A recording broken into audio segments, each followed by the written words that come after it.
Welcome back to the guys. तो आज से हम पढ़ने वाले हैं यूनिट 5 जो कि रैंक ऑफ मैट्रिक्स को हम आज की वीडियो में कवर करेंगे। रैंक ऑफ मैट्रिक्स बहुत ही सिंपल रहने वाला है और बहुत ही अच्छी तरीके से आप पढ़ सकेंगे। तो प्रॉपर वीडियो को देखिएगा। देन सबसे पहले आपको समझाना है कि रैंक ऑफ मैट्रिक्स होता क्या है, ये आपको समझना है। रैंक ऑफ मैट्रिक्स वह होता है मतलब कि नंबर ऑफ नॉन जीरो रो, मतलब नंबर ऑफ जो नॉन जीरो रो रहेगी। मान लीजिए कोई मैट्रिक्स हमें पास कुछ इस तरीके से मैट्रिक्स मिली 1 2 3 या यहाँ पर 0 0 एंड 5 4 6 8, ठीक है। इस तरीके से आपकी मैट्रिक्स मिल गई। इसमें जितनी भी रो नॉन जीरो रहेगी वो हो जाएगी रैंक ऑफ मैट्रिक्स। मतलब कि आप देखेंगे ये है R1, ये जाएगी R2 रो 2 रो 3 C1 C2 और C3। आप देखेंगे तो जिसमें भी एक भी जो है पूरे कॉलम जीरो होने चाहिए वो हो जाएगी जीरो रो, ये हो जाएगी जीरो रो, जीरो ये रो है, ठीक है। और नॉन जीरो रो मतलब कि जिस रो में एक भी टर्म जो है यहाँ पर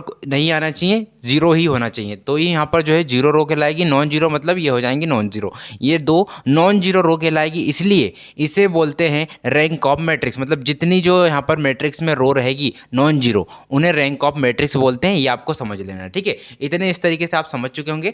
देन अब इसके बाद जो है अब इसमें आपको पढ़ना है रैंक ऑफ मैट्रिक्स, तो आपको समझ में आ चुका है, ठीक है। अब कुछ और हम एग्जाम्पल ले लेते हैं इसी तरह के मैट्रिक्स के, ताकि आपको जो है क्लियर हो जाए क्वेश्चन, ठीक है। तो मान लीजिए अगर यहाँ जीरो आ रहा है, यहाँ जीरो आ रहा है, बीच में है नंबर आ रहा है कोई, या यहाँ पर जीरो है, यहाँ पर जो यहाँ पर नंबर आ रहा है, तो यहाँ पर रैंक ऑफ मैट्रिक्स कैसे निकलेगी, ठीक है। तो वो हम देखते हैं। एक और यहाँ पर हम सॉल्यूशन ले लेते हैं और एक और क्वेश्चन भी बना लेते हैं, ठीक है। मान लीजिए इस तरीके से कुछ क्वेश्चन है एंड यहाँ पे 1 3 0 एक मतलब मैट्रिक्स आई है अपनी, और यहाँ पे 1 0 है एंड यहाँ पे आपके नीचे पूरे जीरो टर्म आ गई पूरी। आप देखेंगे आप कि इसमें ये दो जो रो है ये नॉन जीरो है। क्यों नॉन जीरो? क्योंकि यहाँ पर 1 2 3 और जीरो है। अगर यहाँ पूरे जीरो आ जाते तो जीरो रो बन जाती, बट ये जो है नॉन जीरो रो है, इसीलिए ये पे आप देखेंगे तो ये इसकी भी मैट्रिक्स 2 आ जाएगी। तो मैट्रिक्स का साइन क्या होता है? मैट्रिक्स रैंक का साइन होता है रैंक ऑफ मैट्रिक्स। तो आप देखेंगे ये होता है और यहाँ पे आएगा 2 आंसर, ठीक है। 2 आंसर आ जाएगा। इस तरीके से आप इसके कवर कर सकते हैं, ठीक है। एक और हम एग्जांपल लेते हैं इसे रफ करके और आपको जो है प्रॉपर समझ में आ जाएगा, ठीक है। सबसे पहले अगर हम देखें तो आप देखेंगे इसे हम रफ करते हैं और फिर आपको समझाते हैं कि एक दो एग्जांपल और, इसके बाद हम आगे की स्टेप पर चलते हैं। मोस्ट इंपॉर्टेंट टॉपिक है, 100% क्वेश्चन आना के चांस है, ठीक है।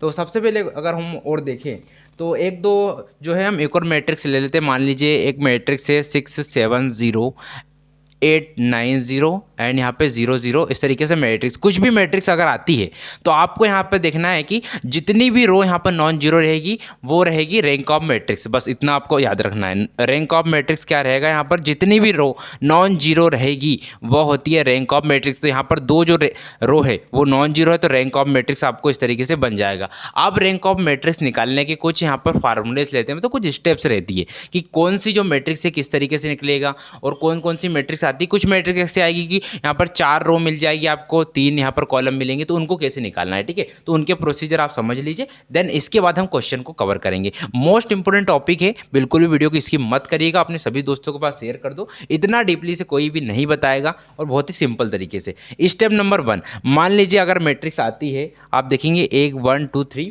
एंड यहाँ पे देखेंगे 1 2 3 1 2 3, मतलब 3 इंटू 3 की अगर मैट्रिक्स आते हैं, मतलब कि 3 रो है और 3 कॉलम है, तो इक्वल टू 3 3 या 9, ठीक है। अब इसमें क्या करना है, अगर आपको रैंक ऑफ मैट्रिक्स इसकी निकालनी है तो आपको क्या करना होगा, एक ये वाली टर्म को जीरो करना है, एक ये वाली टर्म को जीरो करना है और ये वाली टर्म को जीरो करना है। मतलब कि यहाँ पर आपको एक ट्राइंगल बना लेना है, तभी आपकी रैंक ऑफ मैट्रिक्स निकलेगी 3 इंटू 3 की मैट्रिक्स में, ठीक है। आप इसके बाद एक और यहाँ पर ले लेते हैं मैट्रिक्स। एक और मैट्रिक्स अगर इस तरीके से लें, मान लीजिए एक मैट्रिक्स हमें 4 इंटू 4 की मिली है, 4 इंटू 4 की मैट्रिक्स आपको अगर मिली है तो इसका आंसर क्या आएगा। तो सबसे पहले 4 इंटू 4 की मैट्रिक्स बना लेते हैं। एक 1 2 3 4 1 2 3 4 1 2 3 4 1 2 3 4, ये 4/4 की मैट्रिक्स है। इसमें अगर आप देखते हैं तो इसमें आपको क्या करना होगा कि आपको यहाँ पर रैंक ऑफ मैट्रिक्स मिल जाए, तो आपको कुछ नहीं, ध्यान से देखना। एक ये पोर्शन को जीरो, देन इस पोर्शन को भी जीरो करना है, और इस पोर्शन कुल मिलाकर आपको ट्राइंगल बनाना है मैट्रिक्स में जीरो का। तो इससे जो है आपको रैंक ऑफ मैट्रिक्स मिल जाएगी। ये दोनों रैंक ऑफ मैट्रिक्स आपको समझ में आ चुकी होगी, ठीक है। 3 इंटू 3 की और 4 इंटू 4 की। अब बची है 3 इंटू 4 की और 4 इंटू 3 की। तो आप देखेंगे हम 3 इंटू 4 की। तो सबसे पहले अगर हम देखें तो एक मैट्रिक्स और बना लेते हैं। 3 इंटू 4 मतलब 3 रो और 4 कॉलम। तो आप देखेंगे 3 रो और 4 कॉलम बनाना है आपको। तो आप देखेंगे तो 1 2 3 4, 1 2 3 4, 1 2 3 4, ये हो जाएगी इस साइड की रो, नीचे के कॉलम। तो यह हो जाएगा 3 × 4। आप देखेंगे इसमें क्या करना है, तो आपको कुछ नहीं करना है, एक ये वाली रो को 0 करना है ऊपर साइड से, एन इसको और इसको और एन इसको, कुल मिलाकर आपको बनाना है ट्राइंगल। अगर ट्राइंगल बन जाता है तो आपकी रैंक ऑफ मैट्रिक्स मिल जाएगी। 3 × 4 यहाँ पर देखेंगे 12 आ जाएगा आंसर। एक और मैट्रिक्स देख लेते हैं और इसके बाद हम करेंगे आप क्वेश्चन।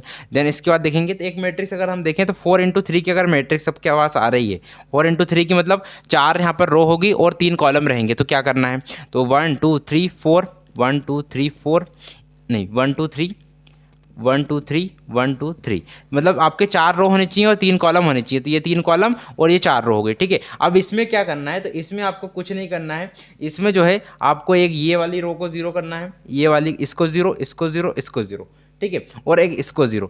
तो आपको यहाँ से ये ट्राइंगल बन जाएगा। अगर ट्राइंगल बन जाता है तो आपको रैंक ऑफ मैट्रिक्स मिल जाएगी, ठीक है। इस तरीके से आप इसे कवर कर सकते हैं। अब चलते हैं हम क्वेश्चन के ऊपर। आई होप आप सभी को समझ में आ चुकी है कि अगर कौन कौन सी मैट्रिक्स अगर आती है तो आपको कैसे इन्हें सॉल्व करना होगा, ठीक है। तो इतना तो हमने आपको बता ही दिया कि क्या क्या इसमें सॉल्व हो सकता है, ठीक है। तो इतना हमने देख लिया। अब चलते हैं हम क्वेश्चन के ऊपर। प्रॉपर वीडियो को देखिएगा, बहुत ही सिंपल तरीके से आपको मैट्रिक्स का जो चैप्टर है वो कंप्लीट होगा और अच्छे नंबर से आप पास भी हो जाएंगे, ठीक है। तो अब चलते हैं हम क्वेश्चन के ऊपर। तो हम इतना पूरा रफ कर रहे हैं, आपको नोट कर लीजिएगा वीडियो को पॉज करके, ठीक है। तो अब हम करेंगे क्वेश्चन, कुछ क्वेश्चन हम कवर करेंगे। इससे आपको जो रैंक ऑफ मैट्रिक्स का जो है जितना भी कॉन्सेप्ट रहेगा बहुत ही क्लियर तरीके से कंप्लीट हो जाएगा, बहुत ही आसान रहेगा। बिल्कुल भी वीडियो को स्किप मत करिएगा।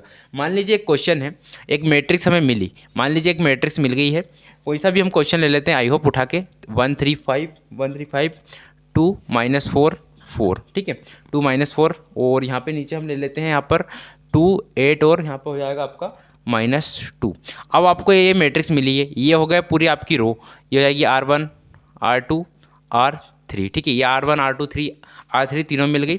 नीचे आपका हो जाएगा C1 C2 यहाँ पे मिल जाएगा और C3 यहाँ पे मिल जाएगा। तीनों मैट्रिक्स यहाँ पर एक मैट्रिक्स बन चुकी है। अब क्या करना है, आपको हमने बताया था कि अगर 3 × 3 की मैट्रिक्स अगर आती है, 3 × 3 की मैट्रिक्स आती है तो आपको यहाँ पर ट्राइंगल बनाना होगा और नीचे के पोर्शन को 0 करना है। नीचे के कौन कौन से पोर्शन को 0 करना है आपको बताया था हमने कि नीचे की यह है, एक इसे एक इसे इसे, इन तीनों को हमें 0 करना है। तो 0 करने के लिए हमें क्या करना होगा, जो हम अब करेंगे हम इंटू R1 से R2 से इंटू करके हम जो है इसे 0 करेंगे मैट्रिक्स को। अब मैट्रिक्स को 0 कैसे करेंगे आपको ये समझना है। तो आपको सबसे पहले क्या करना है, जो R2 है, जो R2 है, R2 मतलब रो नंबर 2 में क्या करना है, तो आपको करना है R2 - 2R1, मतलब R2 - 2R1 हम अगर करते हैं तो हमें जो है ये 2 0 हो जाएगा। मतलब आप देखेंगे तो R2 - 2R1, तो आप देखेंगे यहाँ पर ये R2 है 2 -2 × R1, तो 2 × 1 हो जाएगा। तो कितना आएगा आंसर 0। तो ये पोर्शन भी ऊपर का हो जाएगा 0, ठीक है। तो इस तरीके से आपका ये आंसर मिलेगा। तो यहाँ पे 1 3 5 सेम ही लिख लीजिएगा।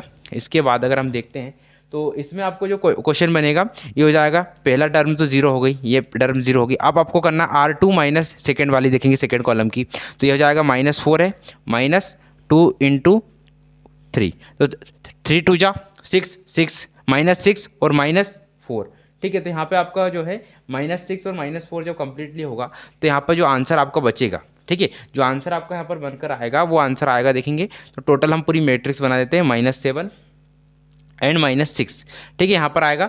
एंड इस तरीके से आपका आंसर ये कंप्लीट होगा, ठीक है। ये R2 मिल गई। R2 मिलने के बाद ये आपका नीचे, अगर नीचे की रो को भी हमें 0 करनी है तो यहाँ ये पोर्शन 0 हो गया, बस मेन इसको फोकस करना है कि ये 0 हो जाए।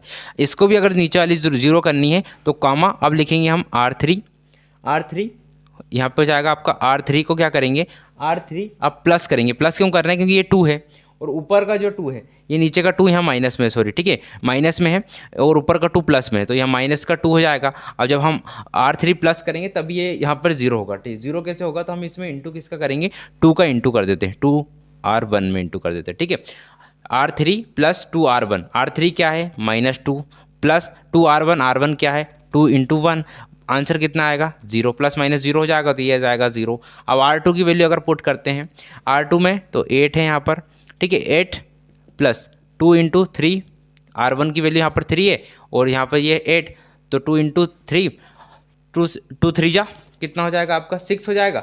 6 होने के बाद अब देखेंगे यहाँ पर तो इसका आंसर हमें मिलेगा, ठीक है। आंसर क्या मिलेगा, तो यहाँ पर आपको नीचे आंसर मिल जाएगा 14, ठीक है, ये हो जाएगा 14 और ये आंसर मिल जाएगा 12। कैसे निकला, आई होप आपको समझ में आ रहा होगा। जैसे हमने बताया इंटू करना, कुछ नहीं, वैल्यू पुट करनी है, आर इंटू यहाँ पर हो जाएगा 3 इंटू ये 6, 8 + 6 14। फिर इसके बाद यहाँ पर वैल्यू पुट करेंगे, 2 रख देंगे, ये 3 की जगह पे हम 5 रख देंगे, ठीक है। 5 2 जा 10 + 2 12 हो जाएगा। तो इस तरीके से वैल्यू मिल गई। इतनी तो वैल्यू हमें मिल चुकी है। अब इतना पोर्शन हमने जीरो कर दिया, फर्स्ट और सेकंड टर्म जीरो हो चुकी है। जीरो होने के बाद अब क्या करेंगे, अब ये दोनों टर्म को भी हमें जीरो करना है, इस पोर्शन को भी 14 को जो जीरो करेंगे। तो क्या करेंगे, यहाँ पर R2 लेंगे, रो में जो R2 है उसमें क्या करेंगे, अब यहाँ पर 7 है तो कुछ नहीं करना है, हम क्या करेंगे +2R2 कर देंगे, ठीक है। R3 की जो वैल्यू निकालने के लिए हमें R3 की वैल्यू को जीरो करने के लिए हम R2 में प्लस करेंगे। यहाँ पर आप देखेंगे R2 + 2R2, ठीक है। इस तरीके से देखेंगे, नहीं +R3 रहेगा, सॉरी, यहाँ पर R3 2R3 + 2R2। तो R3 जो रहेगा इसका यहाँ पर जीरो करने के लिए हमें जो है +2R2 करेंगे। +2R2 क्या करेंगे, तो ये तो जीरो ऑलरेडी है, अब सेकेंड पोर्शन जीरो करना है। तो 14 + 2R2 -7 में 2 इंटू करेंगे तो कितना होगा -14। अब माइनस प्लस माइनस हो जाएगा, 14 में से 14 गया 0। यहाँ पर 6 से 6 इंटू 2 करेंगे, यहाँ पे इस तरीके से 0 आ चुका है, इसका पोर्शन 0 बन गया। इसके बाद अगर हम देखेंगे तो यहाँ पर 12 + -6 इंटू 2 करेंगे तो ये हो जाएगा 12 -12, तो ये भी हो जाएगा 0। तो हमको क्या मिली, नेक्स्ट जो है आपको मैट्रिक्स मिल जाएगी। यहाँ पर हम नेक्स्ट पोर्शन बनाएंगे तो हो जाएगा 1 3 5 सेम, 0 सेम, -7 और -6 सेम, ठीक है। बचा यहाँ पर 0, ये 0 और ये भी 0। अब कैसे हुआ, आई होप समझ में आया होगा। यहाँ पे हमने जब इस पोर्शन को रखा तब ये 0 हो गया, ठीक है। तो इतना 0 हो गया। आप कुछ नहीं करना है, इनमें से आपको देखना है कि जितनी भी रो जो है नॉन जीरो है वही रैंक ऑफ मैट्रिक्स बन जाएगी। नॉन जीरो कितनी रो है, मतलब 1, एक ये रो 2, मतलब कि यहाँ पर जो है कितनी रो है नॉन जीरो, तो रैंक ऑफ मैट्रिक्स कितनी होगी 2। क्यों, क्योंकि यहाँ पर 2 जो रो है वो नॉन जीरो है। इस तरीके से आपको रैंक ऑफ मैट्रिक्स कंप्लीट हो जाएगा। अब एक क्वेश्चन और देख लेते हैं जो कि प्रीवियस ईयर के एग्जाम में पूछा गया था और इंपॉर्टेंट भी है, ठीक है। सो गाइस एक क्वेश्चन और हम ले लेते हैं। एक मैट्रिक्स हमने ये ली 3 -1 2 -6 2 4 -3 1 1 1 2, ठीक है। ये मैट्रिक्स हमने ली। अब क्या करना है, आपको पता है कि यहाँ पर 3 × 3 की मैट्रिक्स है, ये है 3 × 3 की मैट्रिक्स है। तो आपको जो है इतना पोर्शन को जीरो करना पड़ेगा, तभी आपको रैंक ऑफ मैट्रिक्स मिलेगी। ये आप तो ऑलरेडी आपको हमने पहले समझा दिया, ठीक है। इसके बाद हम क्या करेंगे, अब क्या करना है आपको, पहले तो हम ऊपर की रो को जीरो करेंगे। R2 को जीरो करने के लिए हमें क्या करेंगे, तो जो R2 रो को जीरो करना है तो रेस्ट टू R2 प्लस यहाँ पर करेंगे, प्लस किससे करेंगे 2R1 में प्लस कर देंगे। 2R1 में जब प्लस करेंगे तो यहाँ पर क्या बन के आएगा वो देखते हैं, ठीक है। तो इस तरीके से देन आप देखेंगे 3 -1 और 2 बेसिक वैसे रहने देते हैं। जब यहाँ पर 3 में इंटू 2 का होगा, मतलब यहाँ देखेंगे आप -6 + 3 इंटू 2 कितना हुआ 6 हो जाएगा। 6 + -6 = 0, तो ये हो जाएगा, ये भी 0 हो जाएगा। अब यहाँ पर इंटू 2 कर रहे हैं, 2 से 2 जब यहाँ पर होगा आप देखेंगे ये है 2 प्लस ऊपर का 2 × 1 हो रहा है तो हो जाएगा 2 × 1 + 2 और 2 4 हो जाएगा यहाँ पर। तो 4 आपका आ जाएगा आंसर। ऊपर में जब हम 2 करेंगे यहाँ पे 4 है, प्लस यहाँ पर 2 × 2 करेंगे 2 × 4, यहाँ पे 4 4 8 हो जाएगा, इसका आंसर 8 हो जाएगा, ठीक है। अब नीचे की मैट्रिक्स बची। अब नीचे की मैट्रिक्स को भी हम जीरो करना है, तो हम एक और मैट्रिक्स लेंगे, R3 को जीरो करना है। तो R3 को जीरो करने के लिए हमें R3 अब यहाँ करेंगे, हम प्लस करेंगे कि माइनस करेंगे और कैसे देखते हैं, ठीक है। तो प्लस हम कर देंगे +R1। R3 को जीरो करने के लिए हम +R1 ही करेंगे। क्यों कर रहे हैं, क्योंकि ऊपर ऑलरेडी हमें 3 मिल रहा है। अगर यहाँ वैल्यू कम होती तो हम इंटू करते किसी ना किसी का, तो हम लिख देंगे R1। अब प्लस करेंगे तो 3 -3 + 3 -3 0, तो ये भी 0 हो गया। बचा पहला। अब -1 है वहाँ पर, तो -1 + -1 minus minus plus minus minus और माइनस माइनस प्लस, तो आंसर कितना बन जाएगा इसका आप देखेंगे तो इसका जो आंसर है ये भी 0 हो जाएगा, ठीक है। ये भी 0 हो जाएगा, ठीक है। इतनी वैल्यू आप देखेंगे तो माइनस प्लस माइनस माइनस, ठीक है। आप देखेंगे प्लस माइनस माइनस हो जाएगा, ठीक है। और ऑलरेडी यहाँ पर माइनस की वैल्यू है या प्लस है, और ये नहीं है, ये प्लस है, माइनस प्लस माइनस 0 हो जाएगा, ठीक है। सॉरी, इस तरीके से आंसर आएगा। ये 1 है प्लस अंदर -1 है, ठीक है, माइनस माइनस 0, ठीक है। ये होगा नेक्स्ट पोर्शन भी 0। अब क्या करेंगे, अब थर्ड वाला कॉलम लेंगे 2 + 2, ठीक है। तो 2 + 2 यहाँ पर कितना हो जाएगा आपका 4 हो जाएगा, तो ये आंसर आएगा यहाँ पर 4, ठीक है। इस तरीके से यह मैट्रिक्स कंप्लीट होगी। अब आपको यहाँ पर देखना है कि नॉन जीरो मैट्रिक्स यहाँ पर कितनी है, नॉन जीरो मैट्रिक्स यहाँ पर कितनी है। तो आप देखेंगे तो नॉन जीरो मैट्रिक्स अब देखते हैं हम यहाँ पर नॉन जीरो मैट्रिक्स कितनी है। तो आपको दिख रही होगी कि कितनी मैट्रिक्स यहाँ पर नॉन जीरो दिख रही है आपको, मतलब जितनी भी रो यहाँ पर दिखेगी नॉन जीरो उतनी ही रैंक ऑफ मैट्रिक्स निकलेगी। ठीक है, तो इसे हम सॉल्व करते हैं। तो इसे हम अगर सॉल्व करते हैं तो इनमें से हमें आगे और यहाँ पर एक पोर्शन रहता है, वो उसको आपको समझाना होगा।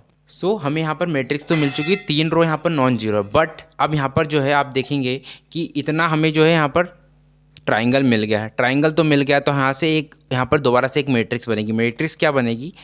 3, 2 और 0 और 4। ठीक है, ये मैट्रिक्स न्यू बनेगी। क्यों बनेगी? क्योंकि यहाँ पर अगर मान लीजिए अगर ये 0 नहीं होता, यहाँ पर ट्रायंगल नहीं बनता और यहाँ पर तीनों रो नॉन जीरो रहती, तो यहाँ पर जो है रैंक ऑफ मैट्रिक्स 3 आता। बट यहाँ पर ये तीनों रो 0 हो चुकी है, तो हम जो पहली रो और लास्ट की रो उसको लेंगे और इसके बाद आपको यहाँ पर नया मैट्रिक्स बनेगा। आप फिर हम मेज़र करेंगे कि कौन कौन सी मैट्रिक्स यहाँ पर नॉन जीरो है। तो यहाँ पर दोनों मैट्रिक्स नॉन जीरो है, इसलिए इसका आंसर भी आएगा रैंक ऑफ मैट्रिक्स जो इसकी रहेगी वो रहेगी 2। ठीक है, इसका 3 आंसर नहीं आएगा, और 3 आप लिखना भी मत, क्योंकि लिख अगर आप देते हैं तो आपका आंसर पूरा गलत हो जाएगा और आपके नंबर कट जाएंगे। इस तरीके से मैट्रिक्स का क्वेश्चन कंप्लीट होता है।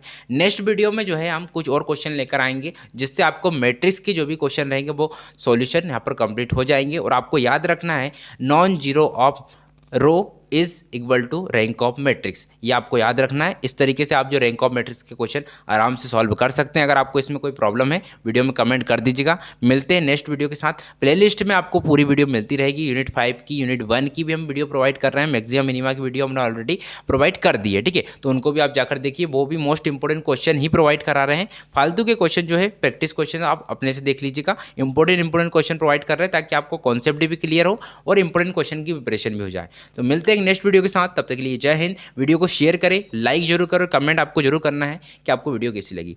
जय हिंद, जय भारत, वंदे मातरम।